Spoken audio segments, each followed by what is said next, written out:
इलाकों में से माना जाता है जहां पर अक्सर बहुत ज्यादा भीड़ भाड़ रहती है। यहां पर खचाखच ट्रैफिक से बिल्कुल भरा रहने वाला ये वो हिस्सा है जहां पर I-20 कार में ब्लास्ट होता है और वो ब्लास्ट ऐसा होता है कि आसपास की कई गाड़ियों को भी उस ब्लास्ट ने अपनी चपेट में ले लिया।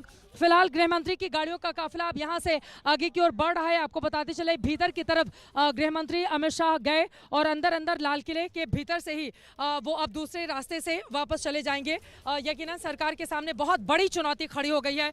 मनोज हमें और जानकारी देंगे, क्या जानकारी, क्या खबर? अंदर से आए गृह मंत्री और उसके बाद मुआयना किया और वहां से अब वापस की तरफ लौट रहे हैं। किस तरह की चुनौतियां अब यहां से खड़ी हुई?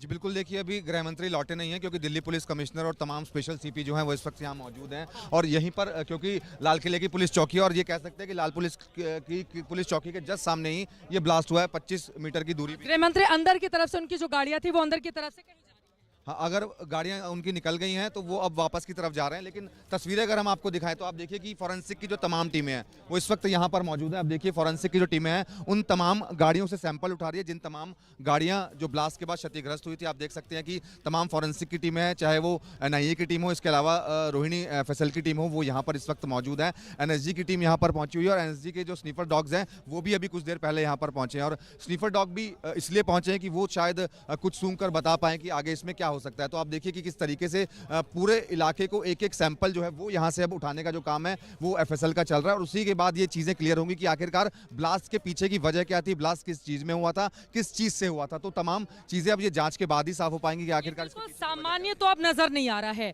इसको बिल्कुल ये मनोज नहीं कहा जा सकता। थोड़ा भीड़ भाड़ से हम आगे की ओर बढ़ेंगे। गृह मंत्री की गाड़ियों का काफिला अब यहाँ से वापस की तरफ जा रहा है। यकीनन गृह मंत्री सरकार के सामने बहुत बड़ी चुनौतियां खड़ी हो गई हैं कि ब्लास्ट के पीछे की वजह क्या है उसका वो पता लगाए और ये साफ हो पाए। मनोज आप आगे आइए।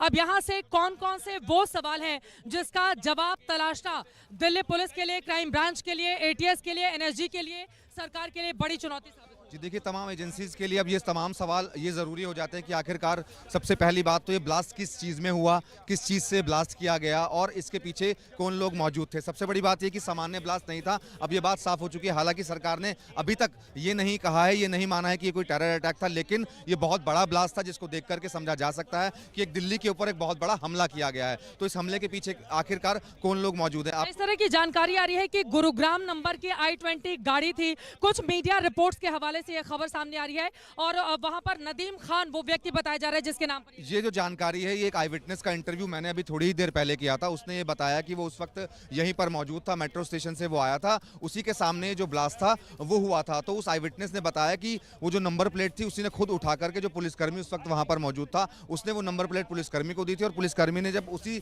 समय उस नंबर की डिटेल निकाली तो वो नदीम खान के नाम से निकल करके आई। तो फिलहाल जो पुलिस की टीम है उन्होंने हरियाणा पुलिस से भी संपर्क किया है और ये जानने की कोशिश की जा रही है कि आखिरकार वो कार I-20 कार जो थी वो किसकी कार थी और गाड़ी के अंदर कितने लोग मौजूद थे। आप जरा और जानकारी इकट्ठा करिए एक बार जल्दी से, दर्शकों को हम दिखा देते हैं यहाँ आसपास की तस्वीरें। आपको बताते चले गृह मंत्री अमित शाह कुछ ही देर पहले यहाँ से अब वापस की तरफ गए हैं, आला अधिकारियों के साथ वो मीटिंग करेंगे। हम चाहेंगे हमारी टीम के अगर कुछ लोग हो हमारे कैमरामैन की मदद करें, भीड़ बहुत ज्यादा है यहाँ पर की पीछे की तस्वीरें आप तक पहुंचाना चाहेंगे।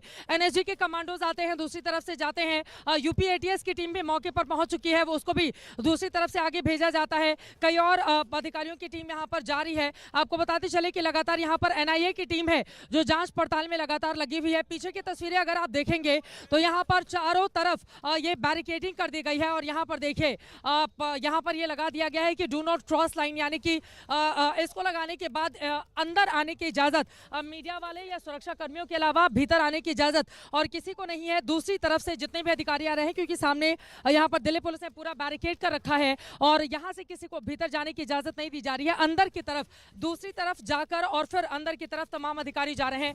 यहाँ पर देखिए एम्बुलेंस की तमाम गाड़ियां लाइन से खड़ी हैं। हालांकि अब इनकी जरूरत यहाँ पर समाप्त हो चुकी है, लेकिन एहतियातन जब इस तरह के हालात पनपते हैं तो फिर गाड़ियों की तैनाती की जाती है। जितने भी लोग घायल थे सभी को LNJP अस्पताल में लेकर जाया गया है। दिल्ली पुलिस की ये गाड़ी दिखाई दे रही है, सामने आपको दिखाना चाहेंगे, यही वो लाल किला है। देखिए यही वो लाल किला है जो हम सभी को गर्व से भर देता है।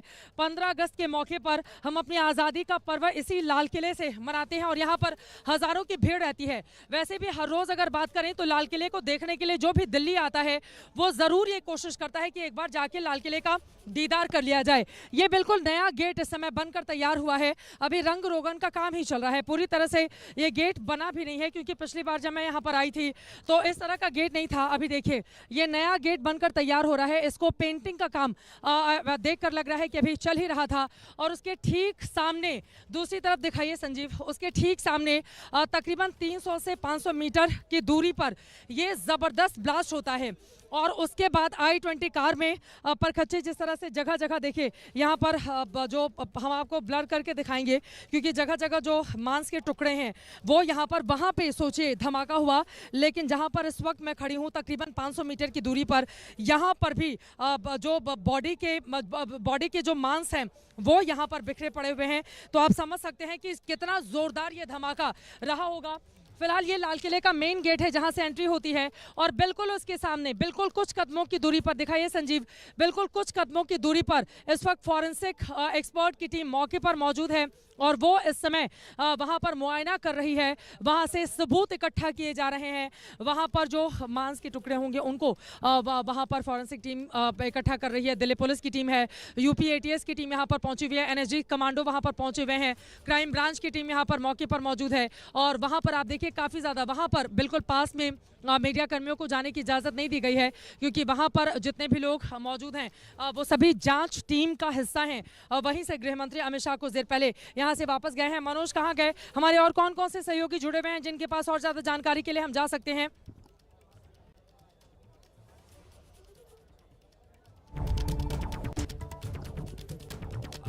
हमारे और भी सहयोगी अलग अलग हिस्सों से जुड़े हुए हैं, उनके पास हम लेकर चलेंगे। आपको मुझे बिल्कुल PCR आपकी आवाज़ साफ नहीं आ रही है, आप मुझे सही से ब्रीफ कीजिए कि क्या जानकारी है। लेकिन कुल मिलाकर यहाँ पर अगर हालात के बारे में आप देखेंगे, 8 मृतकों में से एक की पहचान हुई है।